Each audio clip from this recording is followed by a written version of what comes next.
কিছু মানুষ রাজনীতির কারণে ধর্মকে নানাভাবে ব্যবহার করছে এবং বাড়ি বাড়ি গিয়ে বেহেশতের টিকিট বিক্রি করছেন বলে মন্তব্য করেছেন নোয়াখালীর ৩ আসনের বিএনপি মনোনীত প্রার্থী বরকতুল্লাহ বুলু। মঙ্গলবার রাতে নোয়াখালীর বেগমগঞ্জের উত্তর লতিফপুর বোর্ড অফিস সংলগ্ন রিয়াজুল জান্নাত হাফিজিয়া মাদ্রাসা ও যুব সমাজের উদ্যোগে বার্ষিক ওয়াজ ও দোয়া মাহফিলে অংশগ্রহণ করে এসব কথা বলেন তিনি। বিএনপির ভাইস চেয়ারম্যান বুলু বলেন, কোন কোন হুজুর বলছেন আল্লাহ খুব উদ্বিগ্ন হয়ে গেছেন একটি প্রতীককে জয়লাভ করানোর জন্য।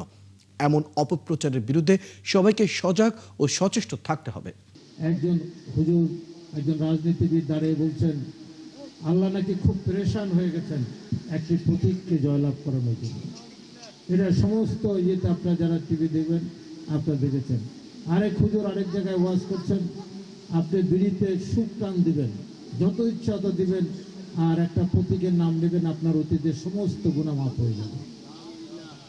এই যে অবস্থা থেকে আমাদের ঈমান আকীদা, আমাদের ইসলামের যে মূল আকীদা, এর থেকে আমরা যদি আজকে দূরে সরে যেতে চাই রাজনীতির কারণে, ক্ষমতার কারণে, আমরা আল্লাহ যেন এর থেকে আমাদেরকে পরিত্রাণ দেন।